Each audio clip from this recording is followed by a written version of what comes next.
dafa for ci nit boo demee sulli néewu jàmbur même bu demul sulli sa néew mën na jur fitna goo xamante si ni mën na ko mën na def loo xamante si ni lu rëy lay doon waaw boo gisee tamit ci xulafaaw yi yu mel noonu rawat na ci dawla yi nga xam ne jaar na fi yu mel noonu am na fi waaye lu ci nekk ba mu amee fitna ji muy jur parce que amul benn nit boo xamante ni si ni mën na accepter toog di seetaan ñuy sulli ay mbokkam mu toog di seetaan parce que loolu dafay yëngal xol te mooy li ma wax sànq amul luñ ko desee lu dul denc ko dëgg la ormal ko ba ko boo gisee dañ naan diw suturaal nañ ko kon sutura ji mooy suul ko macha Allah kon boo ko xasee sulli uññi nga suturaam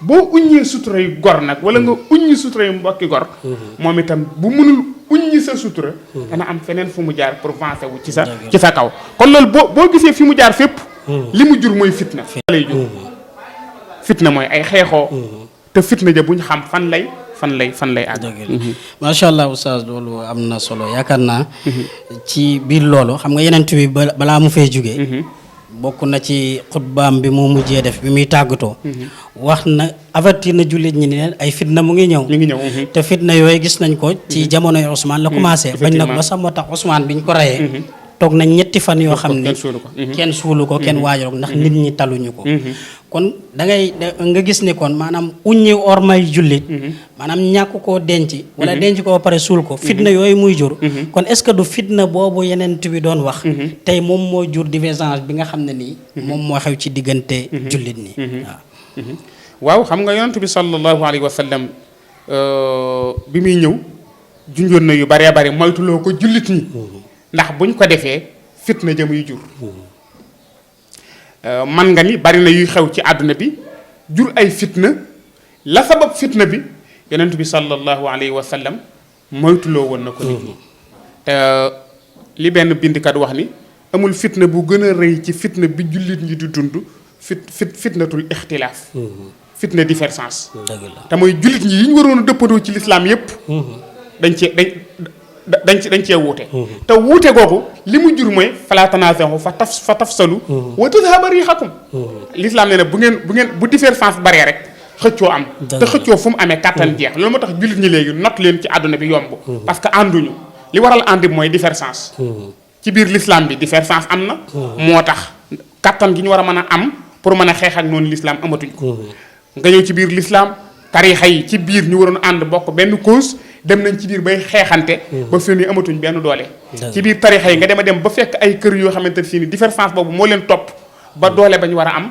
amatuñ ko moo tax kon li yonent bi sallallahu alayhi wa sallam bàyyiloo woon xel jullit ñi ci yoo xam ne day jur ay fitna jullit ñi mën naa ni sàggane nañ ko ba ba yooyu dem na ba jur ay fitna yoo xam ne jullit ñi fi mu ne nii mënatuñ koo supporter. Oustaz yaakaar naa foofu ci sa wax ñu ngi dégg mazhab yi daanaka da nga leen tënk si ñeent waaye tey buñ gisee beneen kuréel boo xam ne ñoom la ñuy àttewoo surtout ci masala bi dafa mel ne dëppoowul ak li mazhab yi wax kon est-ce que foofu du ñu laaj est-ce que amul yeneen mazhab yoo xam ne ni l'islam reconnaître na ko wala ñoom ñoo créé seen mazhab bu bopp pour daganal lool parce que damay jox exemple lu ñuy tuddee alwahabiya si seen mazhab daganal na leen ki nga xam ne ni par exemple suufi yu la mu faatu ñu suul ko si jàkkaam ñoom dañuy wax ni loolu shirk la kon kooku dañoo war a dem màbbu jàkka ja sulli ko ndax ñoom lu mel noonu def nañ ko Médine def nañ ko ci dëkk yu bëri donc kon foofu may laaj est-ce que amul beneen mazhab boo xam ne en dehors cadre mazhab yi yoo xam ne l'islam daf ko reconnaître wala ñoom dañoo am ci geneen kilifa goo xam ne nii foofu la ñuy tànkee waaw mais xam nga mazhab bu ci nekk da nga xam la sabab ñu créer mazhab ba xam nga booy xool daanaka Maliki yi ñu ngi fi Saafi'i yi mi ngi fi Hanbal ak Hanafi yi yi mais booy xool mazhab yooyu yëpp différence yi ñuy am maanaa yi rek ñooy wuute mais seen différence yëpp nekkul différence woon boo ko toppee da ngay mën a daaneel kenn ki ci def ne ko nekkoo ci dëgg la te loolu mi ngi dellu ci ixtilaaful ulamaa i rahma booy xool masaa'il yi ngay jël yëpp ci côté fiqh moo xam côté julli la woor lu mu mën a doon xew-xew yi am ci àdduna bi yëpp ku ci nekk ba ci li ma wax sànq ci nabsul xubur booy xool ixtilaaf yi ñu ciy am dégg-dégg nii ñooy wuute mais ñoom ñëpp ku ci nekk aaya alxuraan ngay teg wala xadis yoo xamante ni boo ko toppee amul kenn ci ñoom ko wax ne man ko ci contesté mais yeneen mazahib yu juddu yu ci bari contesté l'islam wala contesté tëralinu l'islam moo jug tudd nga wahabiina yi mais pourtant wahabiina yi am na ñu leen gën a jege l'islam te mooy chia yi parce que chia yi mën nga ci biir l'islam la juddoo parce que ñi ko sos ci côté aliyun la ñuy juddoo pourtant ñoom tëral lañ seen mazahib bari na masala yooyu topp yoo xam ne dafay wuuteeg l'islam te pourtant yaatu na ba dugg na ci suñu réew yi nit ñi ngi ciy àttewu kon nit ñi ñoo war a xam dégg-dégg jàngat sariya xam ban mazhab la ñuy tënk wala ban mazhab lañ warul tënk boo demee ci téere yi daanaka lu mel ne fiqhu sunna fiqhul waadix yeneen téere yëpp du cité benn mazhab bu dul bañ ne ko mazahibul arba la ñuy wax kon ku bokkul ci mazahibul arba rek génnee nañ la dëgg la kenn waxul mazahibul xamsa kenn waxul mazahibul sitta mazahibul arba lañ wax mazahib yooyu mën nañ ni donte gannaaw yonent bi lañ juddu mais li tax mag ñi tënk ko ni mazahibul arba parce que mooy ñetti mazhab yoo xam ne amul ku ciy def loo xam ne wuute nga ak sunna wala wuute nga ak alquran macha allah dëgg la oustaz ci biir loolu yaakaar naa wax nga ko mooy ñeenti mazhab yi nga xam ne daanaka mag ñi fii ci Sénégal moom lañ reconnaître waaye ba léegi buñ dellu siwaatee ci thème bi ñu gis ni masala boobu juróon na ixtilaaf si diggante ñaari mazhab mooy diggante shafiiya yi ak xanafiya yi ba ñu dem sax ba ñenn ñi di maanaam wuññi orma Abu Hanifa bay dem ci bàmmeelam di fa saboote donc loolu itam ndax est-ce que li taxoon ñu créer mazhab wax nga ni ixtilaaf fil fiqh ixtilaaful aara loolu moo tax waaye tey bu ñu demee ba nga xam ne ni wuññeenti ko orma boobu jug ñuy sullente ay néew ci seen biir est-ce que ndax ñoom dañoo tënku la Abu Hanifa jàngale ak la Shafii jàngale wala ñoom dañoo tënku ci leneen wala dafa am leneen lu xew loo xam ne ne lu ñu yëgul waaw xam nga bu fekkonte ni siini ñu yor mazahib yi ñu ngi dund man nga loolu du xew parce que ñoom ku ci nekk ormaalul nga sa bopp ku ci ne ormaalul nga sa morom mais li nga wax ne day ñëw ba ci suñu réew yi da ngay gis koo xamante ni si ni nee na Xanafi la wala mu ni gëmul benn mazhab mais day fekk li Malik bindi wala Saafi'i bindi ko mu bëgg ko contester te waxuma la Malik rek waaye bari borom xam-xam ya tënku ca mazahib yooyu sax mën naa am yow la ñu jàng yow jànguloo ko kon borom xam-xam yi tënku ci biir mazhab yi mën nga ni des fois ñoom ñooy xaabaabal ni ko ñooy xaabaabal parce que mazahib yi du pour guerre mazahib yi li ko sabab mooy ixtilaaful aara wuutey dégg-dégg ak wuutey gis-gis mais parce que dégg-dégg ak gis-gis fu mu am rek war na am lu ñu def xam nga boo gisee ci biir atte sharia nee nañ la atte bu amee xew-xew bu amee ñu ci attewu nañ xool texte alxuraan bu amul ñu xool texte xadis bu amul ñu xool ba xam ndax loolu ñi jiitu mas nañ ci tëral benn àtte muy li ñoo tuddee xiyaas xiyaasul xadiyati bi xadiyatin xat xokima alayhi xadiya mooy lu xew kenn xamul lu lañ ci àtte woo ndax mas naa xew ci sunna ñu xool la ca borom xam yooyu àtte woon ñu àtte ko ci bu amul borom xam-xam yépp dañoo war dañu def ijmaa mooy borom xam-xam yépp waxuñu ulamaa u misla faqat wala ulamaa ul malikiya faqat lakin ulamaa ul aalam borom xam-xam yu dund ci àdduna boobu ñoo war a daje def table ronde tëral ci loolu la ñëpp am droit wéyal ko comme boo xool li nga wax dàqoona ak loolu kon loolu fu mu amee rek jàppal ni am nañu jalgati la nga xamante ni si ni mooy la sariya tërale pour ñu àtte woo ko mbokk internet yu Info 15 ak téléspectateur seen site bi de Info 15 daanaka ñoo ngi ci cëppaandawu émission bi di point d'interrogation kon oustaz yaakaar naa dégg nañ li nga fi wax yëpp ci wàllum point boobu di nabshul qubur maanaam sulli néew ak fitna yi mu jur yëpp waaye phénomène boobu ñu gis ni dafa gane si suñu réew yi ñun fii ci Afrique sowu jant te gis nañ ni bu njëkkoon bu daan am ay samba booy ñoo ko daan def wala ñoo xam ne ni affaire mystique wala maraboutage moo leen tax a jug te guddi lañ ko daan def kenn daaw ko yëg waaye tey suñ demee ba nga xam ni dañ koo gis rawatina fii ci Sénégal mu doon loo xam ne lu fés la lu leer nàññi la ñëpp di ko gis digg bëccëg est-ce que loolu itam fitna googu nga xam ne moo daan xew te jamono yeneen bi ba tey ci heure bu phénomène bi amee est-ce que fitna boobu noonu ndax mën nañ ko xaar ci lu mel nii waa oustaz laaj bi am na solo macha allah comme ni nga ko waxee xëy na mën nañ ni acte bi mu amee Sénégal ñu ngi ko fii doog a gis xëy na dañ taa des fois nga dégg ñu naan almeer sàngam dugg nañ fa ubbi fa bàmmeel la plupart ñu koy def mooy féticheurs yeeg ñu mel noonu. dagg ca càngaay ga wala dagg ay cër te yu mel noonu da daan nekk loo xam ni kenn du ko identifier. kon ñooñu mën nga ne ay samba boy ñoo ko def. kenn du ko identifier ba tey loolu lu ñaaw la parce que ba tey loolu itam xotti ormay jàmbur la. dëgg la xotti ormay jàmbur la lu ko gën a ñaaw amul waaye nag rawatina xew-xew biñ ci mujjee gis muy xew-xew boo xam ne mën nga ni moom mooy xew-xew bi gën a ñaaw. ndax koo xam ne génn na àdduna ci ni ko sariya santaane ci loo xamante ni si ni lu naturel la. ñu defal ko li ko sariya santaaneel te mooy sangu ko. sangu ko dem yóbbu ko ci biir kër kilifaam ci suuf soo xam ne lew na kilifa. denc ko fa ñu jekk-jekk xëy ñu ni fañ ko dencoon sulli nañ ko. te ko fa denc lu woon yëgu ko mbokki kafaatu it yëguñu ko. kon mën nga ni ay tooñ-tooñ yu bare ñoo xew tooñ nañ ki ñu rob ndax lañ ko deseeloon ci kaw suuf comme ni ma ko junjee woon sànq muy suul ko xotti nañu xormaam boobu génnee ko ay mbokkam yi nga xamante ni fii ni ñoo ko deseeloon loolu dem denc ko fa yëguñu ko jekk-jekk dégguñu ni seen waajur denc nañ ko kon tooñ nañ seen mbokk boobu tooñ bu rëy waaye kilifa gi nga xam ne moo ko denc lu woon ci biir këram it ñu jekk-jekk ñëw ñu ni ko ubbi nañ sa kër ba kañ ko fa dencoon sulli nañ ko ba yénnee woon nañ ko kon ñetti ñaaw yooyu ñoo daje ci benn jëf.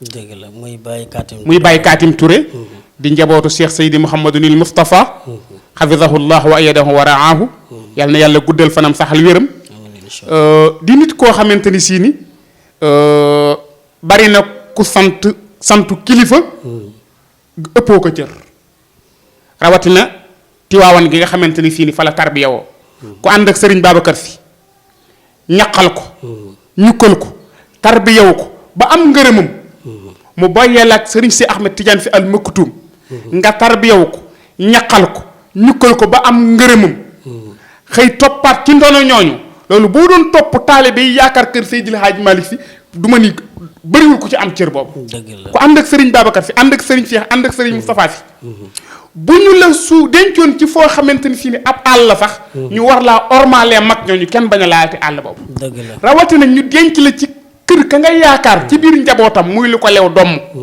comme bu fekkee sax amoon na ñu war a ñëw ni man maa moom suuf si waroon nañoo jaar fa mu jaar fa ñu war a jaar fa ñu mujjee te mooy dem porte plainte wax ni fii ñu ko denc kenn waru ko fee denc ñu saytu ko xool ba xam ndax ñi li ñu wax am na wala amul balaa mat 48 heures ñu xool ba xam ndax fi ñu ko denc ñoom ñoo ko moom wala moomuñu ko kon bu doon dëgg rek ñu jaar ko foofu mais li ñuy def bàkkaar gënu ko rëy xotti orma gënu ko rëy te itam mën na indi fitna joo xamante ni sii ni Sénégal mën na faa jaare yàqu damaa jëllale tooñ gi waaye man wóor na ma ni Baye Katim nitu yàlla te xotti ormay nitu yàlla lu ko gën a rëy amul te Serigne Sy Ahmed Tidiane Sy Al Maktoum radiyallahu taala anhu moo ko waxoon amul réew mi ñuy xottee ormay nitu yàlla lu dul réew ma ci gent la jëm nee na fu ñu ko mas a def rek gent na kon nag nañ def il faut faire très attention parce que nitu yàlla lañ toroxal te ba léegi ñu ngi koy toroxal ndax fa mu tëdd ba léegi du palaasam macha allah oustaz waaye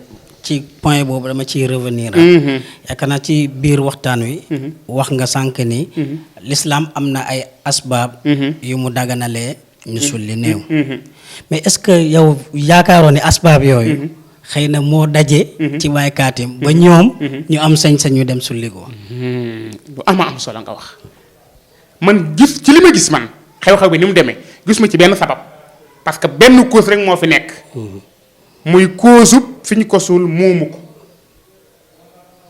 même bu fekkee te ni si ni loolu cause la ñu war koo àtte woo mais dañuy àtte ba pare doo ko sulli dañoo war a àtte ba pare doo ñu sulli fekk xadd yebi pareegul kenn amul droit sulli dëgg la mooy fi nga suul fii kër du sa suuf sama suuf la parce que boo demee sax ci téere yi am nañu ni aw dafnuhu fi ardin mahzub maanaam nangu suufu jàmbur denc fa sa nit ci téere sariya yi am nañu ko ci boole cause la mais balaa ñu ko sul dañuy àtte ba pare ba xool te àtte bi yomb na parce que suuf lan moo koy àtte këyit moo koy àtte kii di xale mooy Cheikh Seydi Mouhamadou Moustapha Sy nee na kër gi maa ngi ko am depuis 1982 avec titre foncier. titre foncier moom bu ñu ko xasee ba wax mooy suuf si yaa ko moom définitivement. 82 ñi ni ñoom seen suuf la bàyyi lañ am. te 2021 lañ ko am.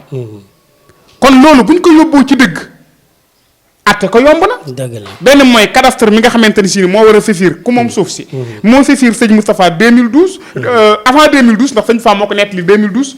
bi muy inauguré tabax kër ga mu fa tabaxoon te boobu miréegu ko la ni bis cadastre saisir na ma ni ma sa terrain bi nga am Tiwaawan.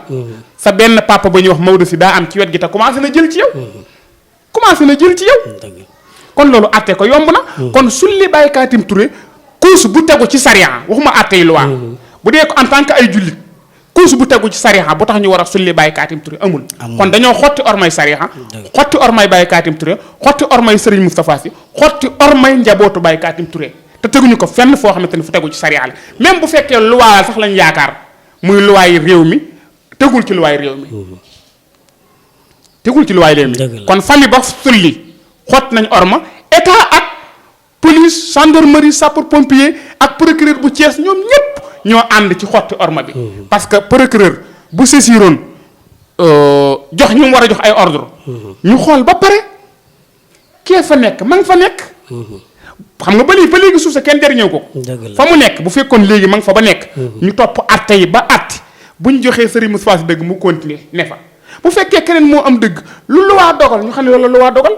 mais kon loolu da ngay gis ni tooñ la. ci biir. tooñ bii da nga gis ni yàkkamtee attaqué nit la.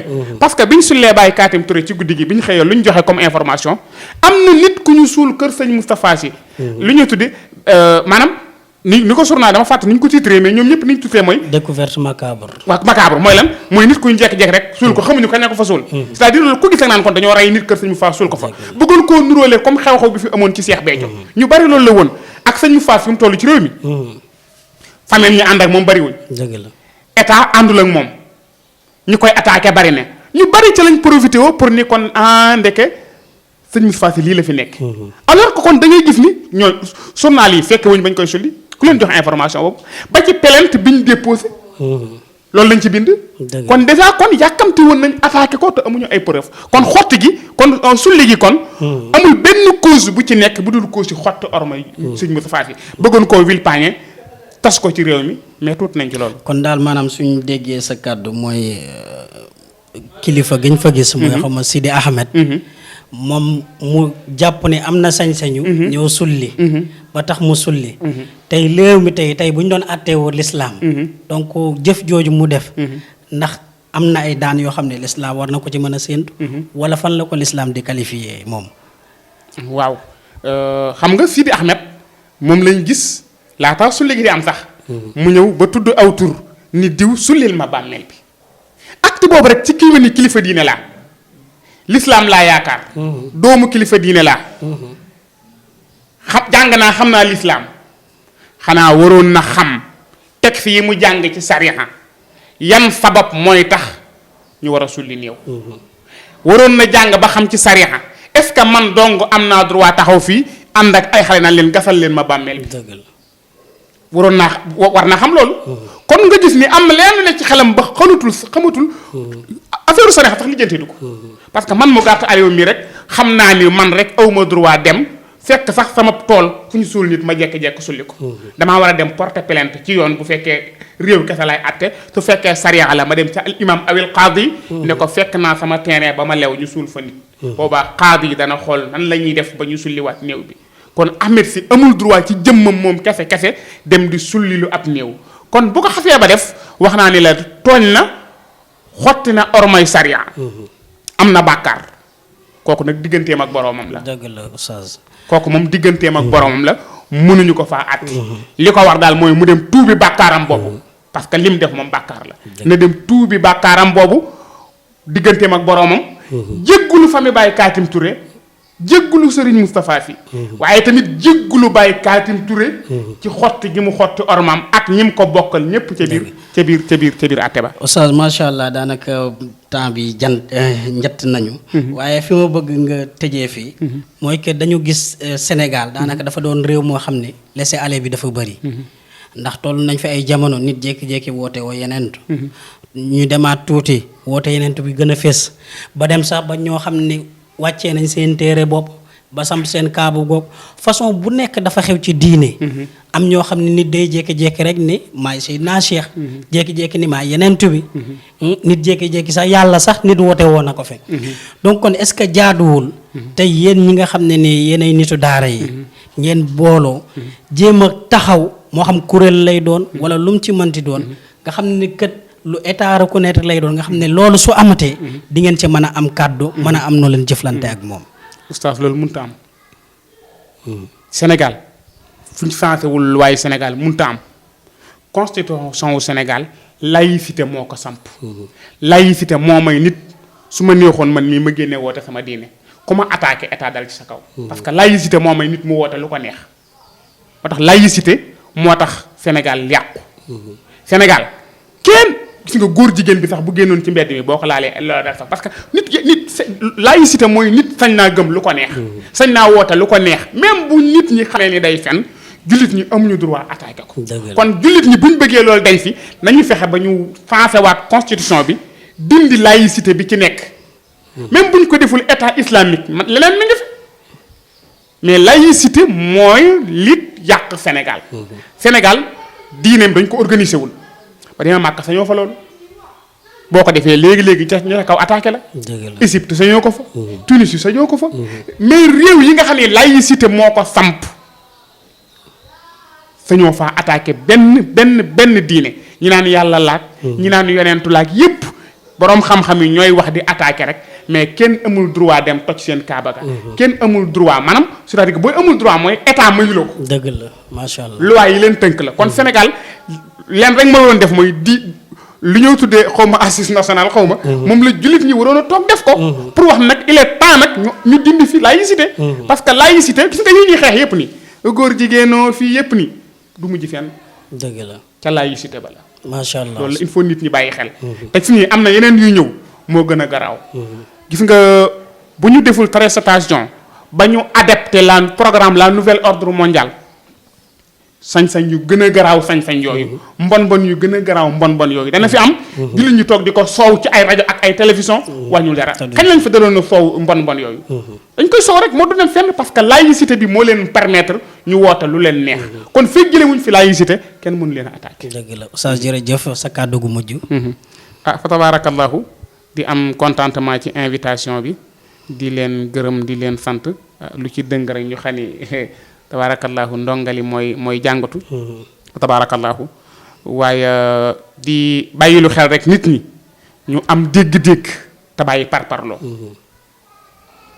ñu am dégg-dégg te bàyyi parparloo gis nga dëgg kenn du ko parparloo. dëgg la te gis nga li xew ci affaire Baye Katim Touré bi. ñi ci soow ñëpp ci parparloo lañ nekk mais ñoo la gën a xam ni. beneen cas bi ñu sulli lu bàmmeel bi nekkuñ ci dëgg. damaa jëlale xëccoo suuf. mais jëmmi sulli néew bi. loolu te Sénégal par rapport dafa bari ñaata borom xam-xam ñoo ne ci réew mi. ñaata ay ñuy tudde ay droit de l'homme ñoo ne ci réew mi. ñaata ay waxkat lu bon ñoo ne ci réew mi koo ci gis mu wax ci lii. gis nga affaire ngóor jigéen yooyu ñu yor di tëlali di soow lii moo ko gën a garaaw. mais parparloo moo tax sëñ Moussa bu doon beneen borom xam-xam lañ ko def këram. attaque noonu ñëpp a ciy wax. mais fi nii amul kenn ku ko ñaawlu. c'est parce que kër Serigne Moustapha Sy lañ ko defee. loolu nag parparloo kese la parce que xam nañ ni sëñ Moustapha Sy mi ngi ci dëgg. te insha allahu taala mooy am dëgg mook njabootam. xanaa ñu xañ ko dëggam. te buñ ko xañee dëggam buñ xam fu fitna googu jub si. kooku moom bis buñ ko xañee dëggam moom fitna yi nga doon wax keroog la fitna yëpp di wàcc insha allahu taala. jërëjëf Oustaz Alioune Sarr ci disponibilité bi kontaan nañ bu baax a baax a baax yal na yàlla fay xam-xam yi macha allah li nga fi wax yëpp am na solo di jaajëfal mbokk internautes yi ak téléspectateurs yu Info 15 di jaajëfal suñu caméraman suñu réalisateur yéen ñëpp ñu ngi leen di ziara leen jox dig daje semaine prochaine ci beneen point d'interrogation alaamatu istifham kon mbokk yi asalaamaaleykum wa rahmatullahi wa barakaatu.